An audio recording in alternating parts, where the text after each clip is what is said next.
ভয় পাইছি তোর ক্যামেরা পিস্তলের মতন আসলে দরজা খোলা তো বোঝা যায় না।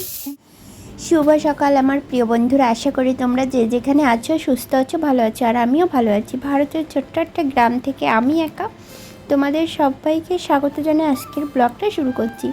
তো আজকে দেখো ঘুম থেকে উঠেই বিছনা তুলে তারপরেই উঠবো, কারণ ওই যে পরে করে তুলতে গেলে না আর পরে আর তুলতে ইচ্ছা করে না। এই জন্য দেখো ঘুম থেকে উঠেই আজ বিছানা তুলে একদম পরিষ্কার করে ফেলছি। আর হচ্ছে কি বলো তো, পরে করতে চাইলে না আর করা হয় না। তারপর দেখো বিছনাটা পরিষ্কার করা হয়ে গেছে, তারপর একটা ঝাঁটা ছিল সেটা দিয়ে একটু ঝাড় দিয়ে নিলাম, আর কি বিছনাটা পরিষ্কার করে নিলাম। তো দেখো বিছানাটা পরিষ্কার করা হয়ে গেছে। আর ঘরে কিছু ভেজা জামা কাপড় ছিল, ওই যে হাফ শুকনো হাফ ভেজে, ওইগুলো এখন বাইরে দিয়ে দেবো। তো সকালে যে কাজগুলো থাকে আর কি ওইগুলো করে টোরে তারপরে চলে গেছিলাম বাজারে। বাজার থেকে বাজার করে আনলাম আর কি। তো চলো কী কী এনেছি তোমাদের দেখাই। তো বাজার থেকে এনেছি শুধু উস্তে, আর হচ্ছে এনেছি মাছ। তো উস্তে এনেছি ভাজা করার জন্য, আর মাছ এনেছি, চলো কী মাছ এনেছি তোমাদের দেখাই। তো এনেছি হচ্ছে একটা কাতলা মাছের মাথা, ডাল করব এই জন্য। তো এই যে মুগ ডাল এনেছিলাম, খাসির মাংস এনেছিলাম যেদিন, ওদিন কিন্তু মুগ ডালও কিনে এনেছিলাম ডাল করার জন্য, তো করাই হচ্ছিল না। তো দেখো মাথাগুলো এখন কেটে নেব, 2 পিস করা আছে, তারপরও একটু ভেঙে দেব, কারণ কড়াতে না কড়াতে যখন মাছ ভাজি তখন ভাঙতে গেলে ভাঙা হয় না, বেশি হয়ে যায়, ভেঙে যায়। এই জন্য আর কি 4 পিস করে করে মোট 8 পিস করে নেব।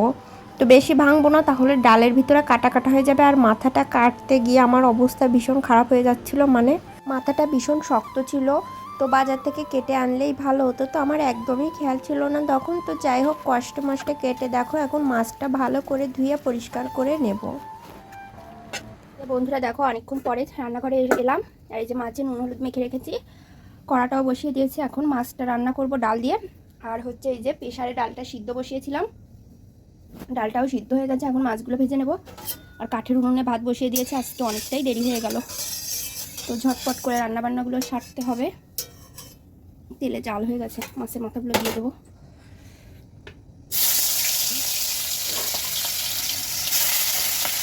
বাবা ঠিক না, এই 3 পিস ভাজা করে নিই, তারপরে এই 3 পিস ভাজবো। তো দেখো এই যে মাথাগুলো অনেকটা সময় নিয়ে ভেজেছি আর কি, অনেকটা সময় নিয়ে ভাজতে হলো, অনেকগুলো মাথা তো অনেকটা বড় মাথা। আর এখন দেখো ওই তেলে ফোড়নে দিয়ে দিচ্ছি জিরে তেজপাতা আর শুকনো লঙ্কা, দেওয়ার পরে দিয়ে দেবো কাঁচা লঙ্কা বাটা, তাহলে ঘ্রাণ হয় আর কি। কাঁচা লঙ্কাটা এখন দিলে ঘ্রাণ দেবে, ঠিক আছে।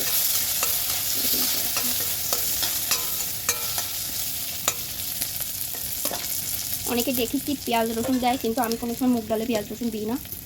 এতে সামান্য একটু আদা দেওয়া যায়, কিন্তু এখন সময় কম আছে, আদাও দিচ্ছি না। তো এই যে এখন মাথাগুলো দিয়ে দেবো,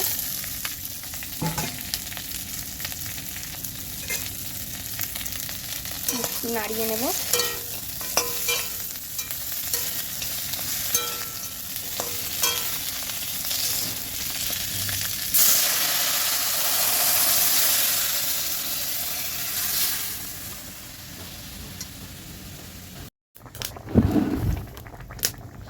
তো গ্যাস থেকে নামিয়ে দেখো আবার কাঠে বসিয়ে দিয়েছি, কারণ গ্যাসে না ঠিক মতন মনে হচ্ছিল যেন ফুটছে না।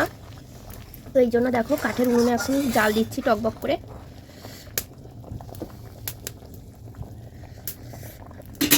আর কি ঘন হলে তারপর নামিয়ে নেব। আর এখানে উস্তে কেটে নিয়েছি, উস্তে ভাজা করব, ব্যাস আর কিছুই করব না। আর উনুনটা ভালো জ্বলছে দেখো। তো ওদিকে তো ডাল বসিয়ে দিয়েছি উনুনে আবার নতুন করে, আর ভাবছি তাহলে বসে থেকে কি করব, উঠানটা ঝাড় দিয়ে নিই। সেই তো আমার স্নান করার সময় ঝাড় দিতে হবে। তো দেখো ঝাঁটা নিয়ে চলে এসেছি, আর উঠানটা ভীষণ নোংরা হয়েছিল, সকাল থেকে এখনও ঝাড়তে হয়নি, এই জন্য দেখো উঠানটা এখন ঝাড় দিয়ে নিচ্ছি।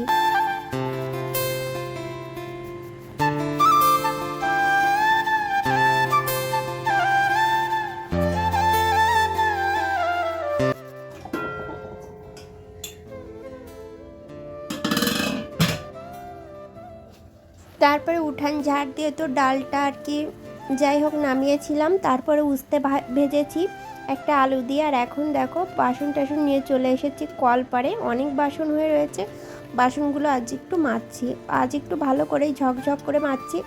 অন্য দিন কিন্তু ঠিক মতন মাজতে পারি না, কারণ ওই যে ব্লাউজ করি মানে মাথায় খুব চাপ থাকে, তো এই জন্য আর কি ঠিক মতন হয় না। তো যাই হোক আজকে ভালো মতন একটু পরিষ্কার করে মাজলাম। আর বরের দুটো প্যান্ট ভিজিয়ে রেখেছিলাম, তো ওটা কমফোর্ট দিয়ে ভালো মতন কেচে টেচে এখন দেখো মেলে দিচ্ছি রোদ্দুরে। রোদ্দুরে শুকালে বেশ ভালোই হয়। তো দেখো প্যান্টগুলো আমি রোদ্দুরে মেলে দিয়ে ক্লিপ লাগিয়ে দিয়ে এলাম, তাহলে আর কি হাওয়ায় মাটিতে আর কি পড়ে যাবে না। তো বন্ধুরা দেখো স্নান করে আজকে আবার আলতা পরেছি পায়ে। তো ইচ্ছা করছিল আলতা পরতে।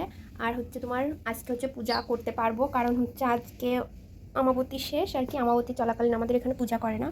আর বাসন মাজার পরে তারপর দেখো রান্নাঘরে কিছু নেতা ছিল, মানে ওই যে হাত মোছার নেতা, ওইগুলো দেখো ধুয়ে মেলে দিয়েছি। আরও অনেক কাজ করেছি, বাসন টাসন বেশ মানে ভালো করে মেজেছি, কারণ আজকে একটু সময় নিয়ে কাজ করলাম, কারণ হাতে ওই যে ব্লাউজ নেই, তো এই জন্য আর কি একটু টাইম নিয়ে কাজ করেছি। আর এখন দেখো পূজা করব, ঠাকুরের বাসনও মেজে নিয়েছি, শুধু বাটা গ্লাসগুলো মেজেছি। আর এই প্রদীপ ধূপদানি এগুলো হচ্ছে বৃহস্পতিবারের দিন তো মাজা হয়, এই জন্য আজ আর মাজলাম না। দেখো কতদিন পূজা করা হয় না, 4-5 দিন পূজা দেওয়া হয় না। আজকে একটু পূজা করব, কারণ আমাদের এখানে এই নিয়ম, কিন্তু আমাদের দেশে আগে এই নিয়মটা ছিল না, মানে বাংলাদেশে আমরা সব দিন দেখেছি, ছোটোবেলা থেকে দেখেছি, কিন্তু আমাদের ওখানে পূজা করতো, কিন্তু এখানে দেখি পূজা করে না। এবার যেখানে থাকতে হয় সেখানে তো সেইভাবেই চলতে হয় বলো, এই জন্য আর কি আমিও পূজা করিনি এতদিন। কিন্তু ওই সন্ধ্যার সময় একটা ধূপকাঠি ধরাতাম ঠাকুর ঘরে। আর গাছে কিছু সাদা ফুল ফুটেছে, চলো এগুলো তুলে নিয়ে আসি। অনেকগুলো সাদা ফুল ফুটে রয়েছে। আর এখন বাজে 3টে। আমার কাজ করতে করতে আজকে অনেকটাই লেট হয়ে গেছে, অনেকটা মানে অনেকটাই। এখানে ফেলে দিই। দেখো কত ফুল, দেখেছো? অনেক ফুল। আসলে এই যে বৃষ্টি হচ্ছে তো এই জন্য ফুল ফুটছে ভালো।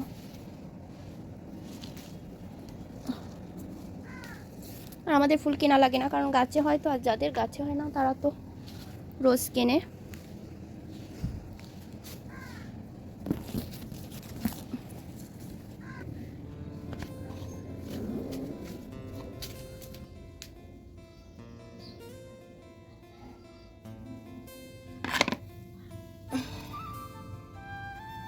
আর এই যে ফুল তুলে নিয়ে এসেছি সাদা ফুলগুলোও দেখো আসনে সুন্দর করে এখন সাজিয়ে নিচ্ছি।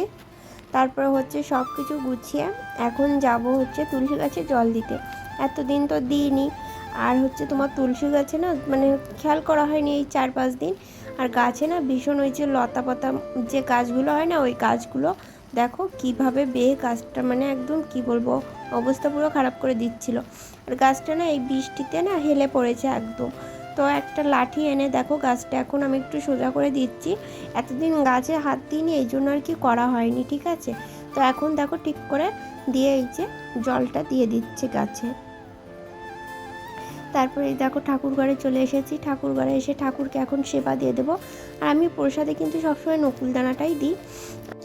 তো চলো বন্ধুরা পুজোটা করি, তারপর হচ্ছে কি করি না করি সবটা তোমাদের সঙ্গে শেয়ার করব।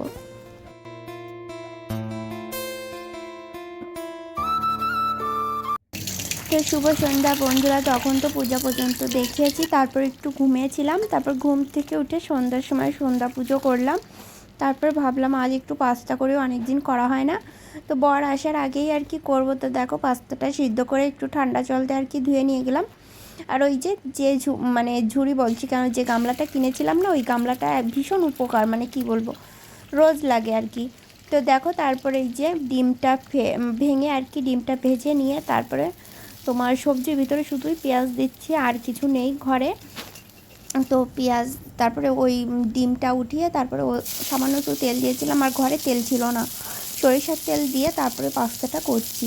তো এখানে পেঁয়াজ আর লঙ্কাটা ভেজে নেব। আর জানো তো বন্ধুরা, আমার বর না হঠাৎ করে কাজ থেকে বাড়ি এসে পিছন দিয়ে এসেছে, মানে আমি যেই ফিরেছি সেই ওকে দেখে না হঠাৎ করে ভীষণ ভয় পেয়ে গেছিলাম। তো কী আর বলবো তোমাদের। ভয় পাইছি তোর কে পিস্তলের মতন আসতাম, দরজা খোলা তো বোঝা যায় না। কোন দরজা খুলেছিস? তোমার বলেছি না এরকম লুকে লুকে আসবা না। ক্যামেরা ধরতে আজকে ভালো মন্দ রসগোল্লা তো ক্যামেরা ধরতেছে, এমনি সময় তো ডাইরিয়াও করা যায় না। বলো নিয়ে যাও কোন করে। তো দেখো বন্ধুরা পাস্তা করে খাচ্ছিলাম, তো তার ভিতরে হচ্ছে বড় যে তেল অর্ডার দিছিল, তো চলে এসেছে। কয় মিনিট ভিতরে আইসে? 10 মিনিট, পুরো পাক্কা 10 মিনিট আইসে। বাবা জালে গেছে, কি যুগ আইসে গো। কি অয়েল এটা? Rice brand oil. 750, 750 দাম, 128। ভালো হয়েছে, 10 মিনিটের ভিতরে দিয়ে গেল। আমাদের কষ্ট করে আর বাজারে যাওয়া লাগলো না। আর এই যে পাস্তা খাচ্ছি এখন। তো যখন পাস্তা মানে করছিলাম তখন অর্ডার দিছিলে না? তারও অনেক পরে। যাই হোক, তো বন্ধুরা রাত্রে খাওয়া দাওয়া করে এখন তেলটা মানে আর কি বোতলে ঢেলে নেব। আর এই তেলটা আগে খাওয়া হয়নি, আজ প্রথম হচ্ছে অনলাইন থেকে অর্ডার করেছি। তো জানি না কেমন হবে, তো বরকে বলছি দেখি ঢেলে দেখি। তো বলছিল সাদা তেলের মতনই হবে, কিন্তু তেলটা না একদম মানে কি বলবো সরিষার তেলের মতন, ঘ্রাণ সাদা তেলের মতন কিন্তু দেখতে সরিষা তেলের মতন। তো খেতে কেমন হবে সেটা আমি জানি না। তো হচ্ছে দেখো পুরো সরিষা তেলের মতন লাগছিল। তো যাই হোক বন্ধুরা, ভিডিওটা আর বেশি বড় করব না, এখানেই শেষ করে দিচ্ছি। আজকের ভিডিওটা কেমন হয়েছে অবশ্যই কিন্তু কমেন্ট করে বলবে। আর যারা নতুন তারা অবশ্যই আমার চ্যানেলটা সাবস্ক্রাইব করে আমার পাশে থাকবে।